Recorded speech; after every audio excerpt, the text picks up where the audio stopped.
Alright, welcome back to another Going Quantum podcast. Nah, just kidding. This is still an unnamed podcast because I don't really know what to call it. Nobody's giving me any suggestions. I'm sure one day I'll think of it. As for now, it's just insert webcast here. It's episode 6, which is June. It's the end of June. Launched Hollow, which was pretty cool. It wasn't launched on Kickstarter because I had kind of a mix-up. A factory kind of ordeal happened where I wasn't really in a position where I could make an unlimited pre-order. I can still make hollows. It's just it didn't fall through for Kickstarter, and with that means no marketing, not much marketing. So I've sold a handful of them, but not a lot, and it's whatever, it's a new toy. If you haven't checked it out, please check it out. It's extremely fun to play with. I've also got fingerboards from Love Decks that I need to quote unquote process, and that's a lot of work. So I got 20 decks that I need to take photos of. Then I need to go out and make time to film videos for a commercial and clips for Instagram, etc., etc. Outside pictures, studio pictures. So there's a lot of work that is involved with launching a product, at least for me. I don't want to just put it out. I could just put it out, no graphics, no packaging, very bland, but I don't want to do that. Like, I kind of take pride in making it decent and building it up. I like to have content ready versus putting it out. And I have put toys out without really backing up a pile of content, which is the result of why I do this now. I didn't like that. Crescent Coin is an example. I still haven't had time to do the tutorials or make an edit. And really, when it comes down to it, this is harsh for me to say because it's about my own toys. I like Crescent, but I'm just not motivated to make a video of that right now. I'm more motivated on the stuff that I've just completely fell into, which I guess I'll segue into that. So I've been making card games and board games for a long time. I'd say since like 2013, 2014. I got real into it, and it's been an on and off type of hobby. It's not one of those things that I do constantly. It's kind of like bursts. Maybe I'll work on card games for 4 months and then never again for 3 years. But recently I kind of wanted to make card games, and with that I'm looking online for inspiration, and I see a playing card box that's unfolded. And my first thought is, oh, you can just print on a piece of paper and fold it up and have a card box, which I already knew. Pretty common sense. But when I saw it, I realized, oh, I could make my own card box. I could technically make any shaped box if it's that simple, flat. It's just a piece of paper and then you fold it up. So I start looking into it, and naturally I find Papercraft. And Papercraft is pretty cool. I'm looking at it. It's like, hey, this is really cool. A lot of tedious work for a nice looking model or something to hang up in your room. But then I stumbled upon a paper kendama, and I was like, that's way more up my alley. So I downloaded it, changed the skin, played with it. When I took it home from work, I had put a rubber band on it, which is terrible for string. Don't ever use a rubber band for a string, especially on a kendama toy. It's not easy. It's pretty hard to work with. But I get home and I swap it out for string, and I start playing with it. And in my head, I'm thinking, I'm just going to play with this for a little bit, because I made it earlier. I ended up playing with that paper kendama for 4 hours or more, like non-stop, landing crazy stuff.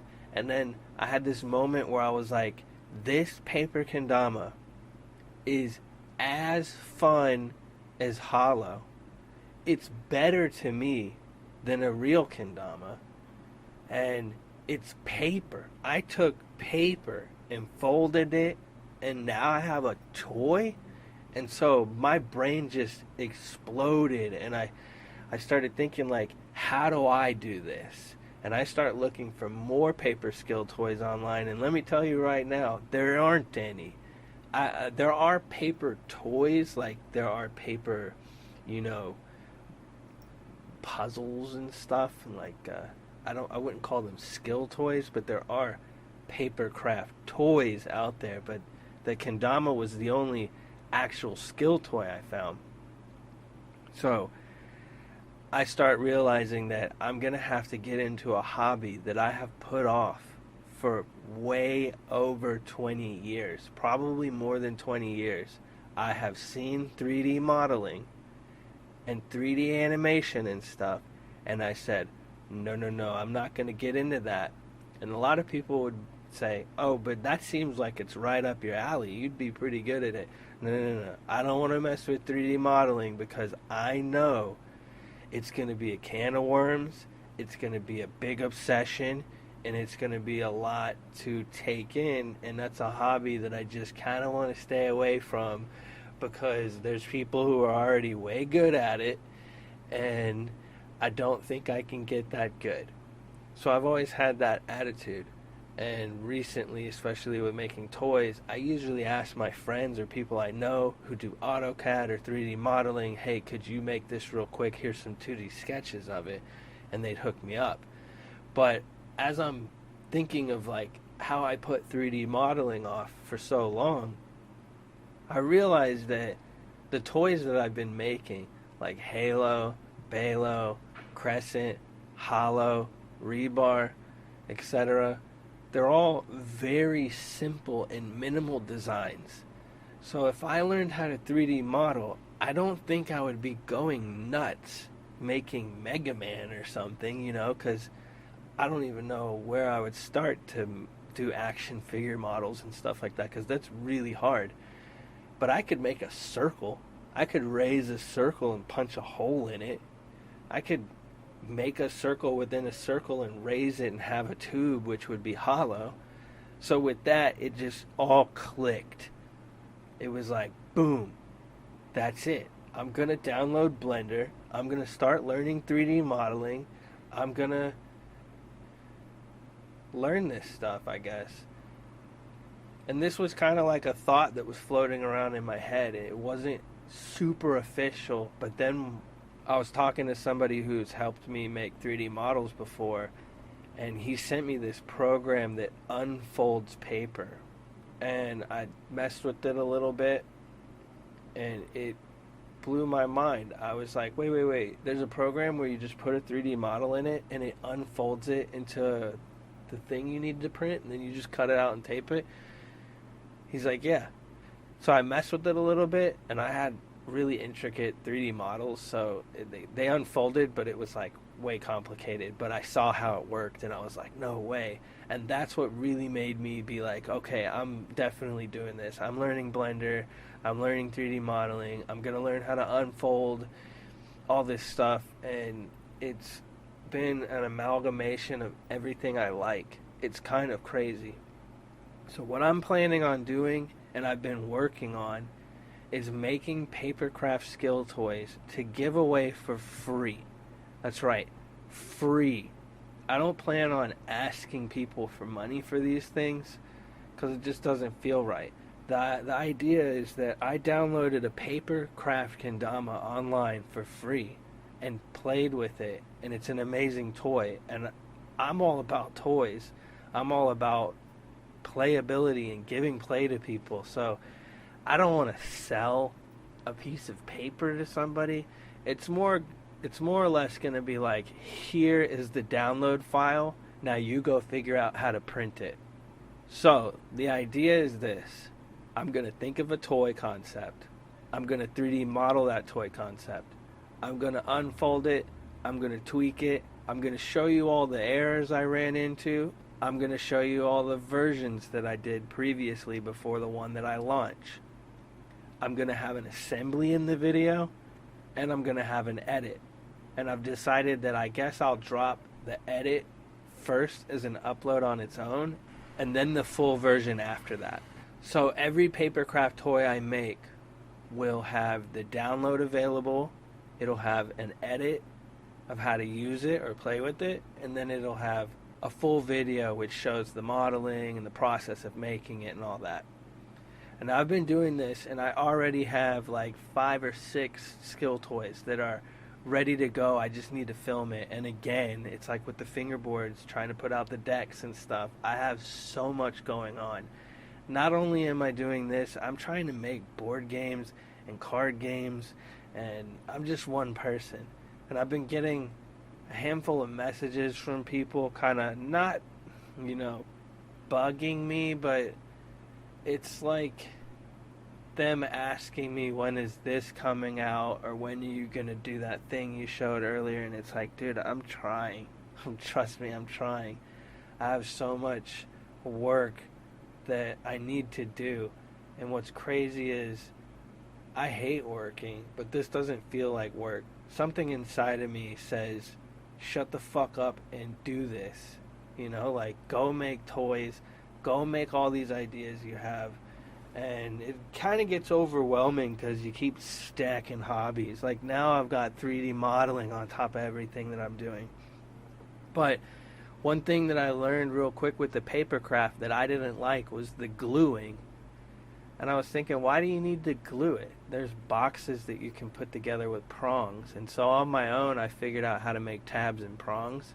And pretty much all of my paper toys will be glueless, which is really cool. I think that's awesome. You can take it, print it, cut it, fold it, and assemble it with no glue, and you'll have a toy. Now, you don't need tape either, but I like to use tape, and I would recommend using tape because it just holds it together. It makes it more solid. You'll see when I start posting the videos. You'll see how using tape just kind of makes it more durable for the longevity of use. So the first video is going to be the Paper Kendama. I can't have my own version of that online because there's some weird legality things. My sister lives in Japan, and I sent her the website and I asked her about it, and she said, like, yeah, pretty much don't post that on your website. So I'm just going to share the link to them so that you can see the inspiration for all this. So the first video is going to be the Papercraft Kendama, which I did not make. I'm just assembling and playing with to show you what inspired me. And then after that, I've got 5 toys lined up that are paper. And also, this is really cool, but this is something even more so in the future than these Papercraft Skilltoys, is Papercraft Fingerboard ramps. And I've had a couple people say, that's not possible. That'll never work. And I was I was kind of agreeing with them at first until I went and made one. I thought, well, if you printed a paper quarter pipe, it wouldn't be great. But what if you cross-hatched the skeleton inside of it? So I did that. I basically made it to where you cut out these pieces and you cross them together, and it makes like a very sturdy skeleton on the inside of the quarter pipe. And it shreds, it works. And so far I have made a quarter pipe, a half pipe, a hill, a bank with the quarter pipe on it, a hip ramp, and all of these are going to be just like the Papercraft Skilltoys. They're going to be free for download. I've got to, work on all this stuff, so feel free to ask me about it. Just don't ask when it's coming out because I don't know. I currently have 2 of the videos already filmed on my GoPro. I just need to find time to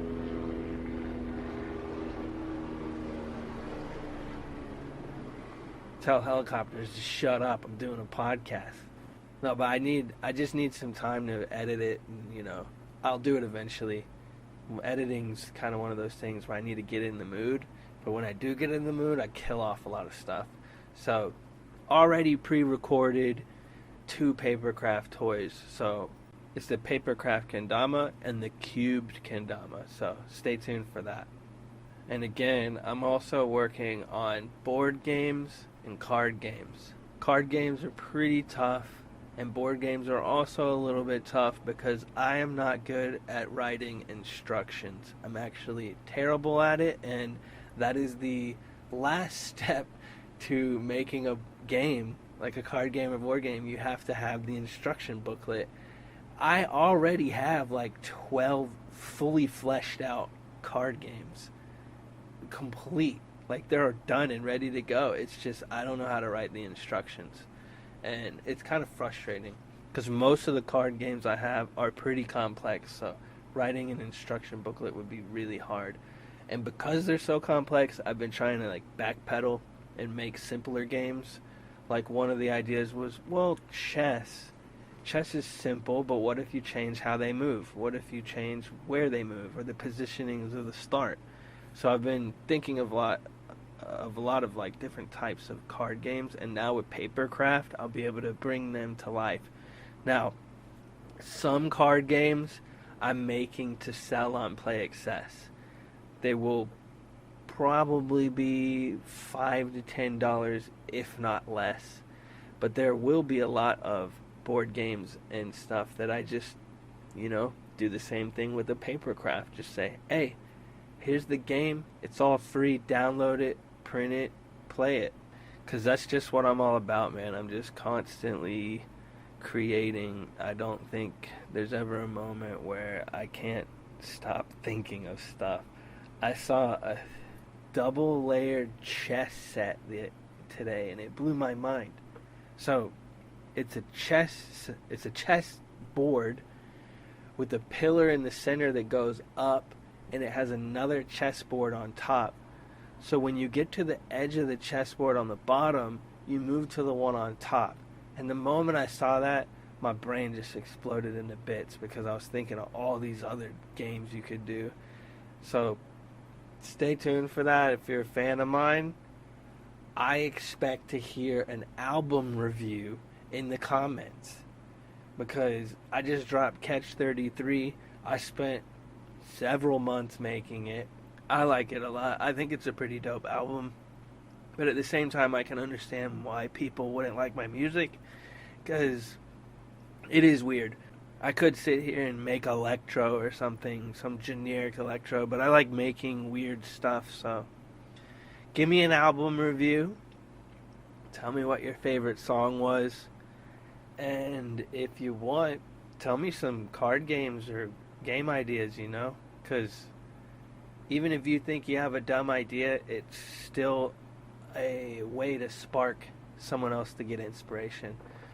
I guess an example of that is I was playing my board game called Jules with my friend, and we played for 4 hours probably, and we switched between some card games and board games that I was developing. And he said, or he felt like nothing was accomplished because none of these games were fully developed. It's kind of like you're making the rules up as you go. And I was like, well, you might think that, but earlier when we had that one game, but we decided to change the rules of it, I told him that before we changed the rules, that was a full game that was completely ready to go. And he was like, yeah, but you weren't using the other half of your cards in the deck. And I was like, doesn't matter, dude. We made a game right there, whether you realize it or not. Like, that's a full-on game. And that, I was trying to tell him, like, our session for 4 hours, really the nugget out of that was that moment of like, oh, there's a game right there that I could use. I'm trying to make a card deck or two that is like playing cards. So we will give you an instruction booklet with, let's say, 10 games in it, but then it's going to be heavily suggested that you and your friends should take those cards and try to turn it into your own game. Because a pack of playing cards, if you hand somebody that and you have a card game mentality, you just handed them millions of card games with one deck of cards. And I like that concept.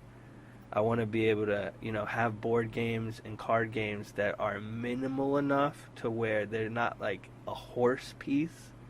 It's just a triangle.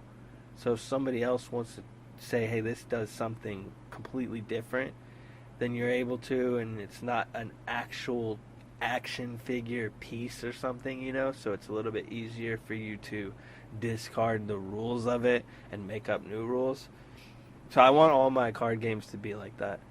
Basically, like, if my game says draw 3 and you and your friends think draw 4 is better, then go for it. You know what I mean? So yeah, I guess I'm rambling at this point. Catch 33 album review. Let me hear it in the comments. And as always,